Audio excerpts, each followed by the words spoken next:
Hello friends,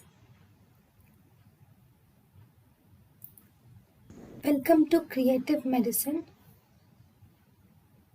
In this lecture, we will learn about which of the following is a venodilator? Nitroprusside is a venodilator, whereas hydralazine, minoxidil, and nifedipine, these are actually arteriolar dilators, whereas uh, nitroprusside is venodilator.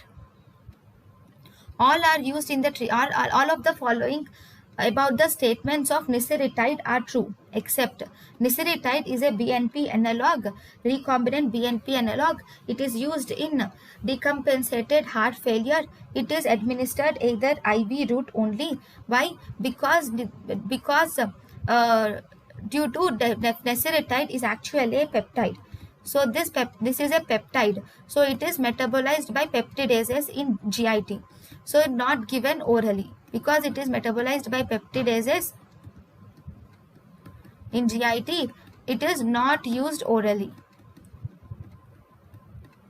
Next, it causes loss of sodium in urine. True. It is also a vasodilator also. So this is the false statement. It can be administered only IV.